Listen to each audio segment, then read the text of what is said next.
Ruthzee Louijeune exercised an unusual degree of control over the city council when she was the president in 2024 and 2025. That's one of the things that we learned in last week's hearing about Rule 15. Listen to this. And how long has this current Rule 15 been operating as it currently does? In 2020, the 26 rules, it's just the clerk makes the determination. In 24, it was the president and the clerk.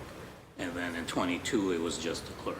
So to recap what that means, in 2022, when Ed Flynn was the president, the clerk got to make the decision about Rule 15. In 2026, when Liz Breadon was elected the president, the clerk got to make the decision over Rule 15. But in 2024, when Ruthzee Louijeune was the president, she and the clerk together made decisions on Rule 15. Okay, so it's gone back. We've now reverted back to. The clerk, Okay.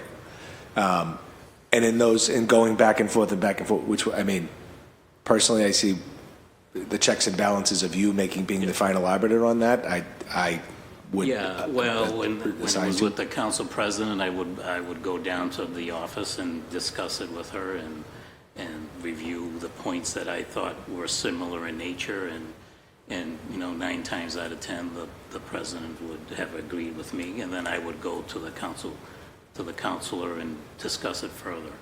So what the clerk's saying here is that Council President Ruthzee Louijeune exercised a degree of control over Rule 15 that none of her other colleagues who held the council position, either Councilor Flynn back in 22-23 or Councilor Breadon in 26-27, had.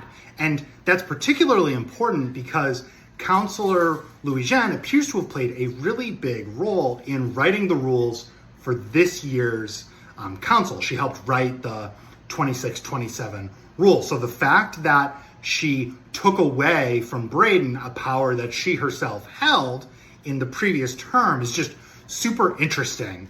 It's not clear what this means, but it's something that just really speaks to all of the behind the scenes happenings that go on in the city council. And then we would go from there. All right. I think you've done a great job at that, clerk, and as long as we trust the person in your position to arbitrarily and fairly make those decisions, I think it's a good check and balance on the council.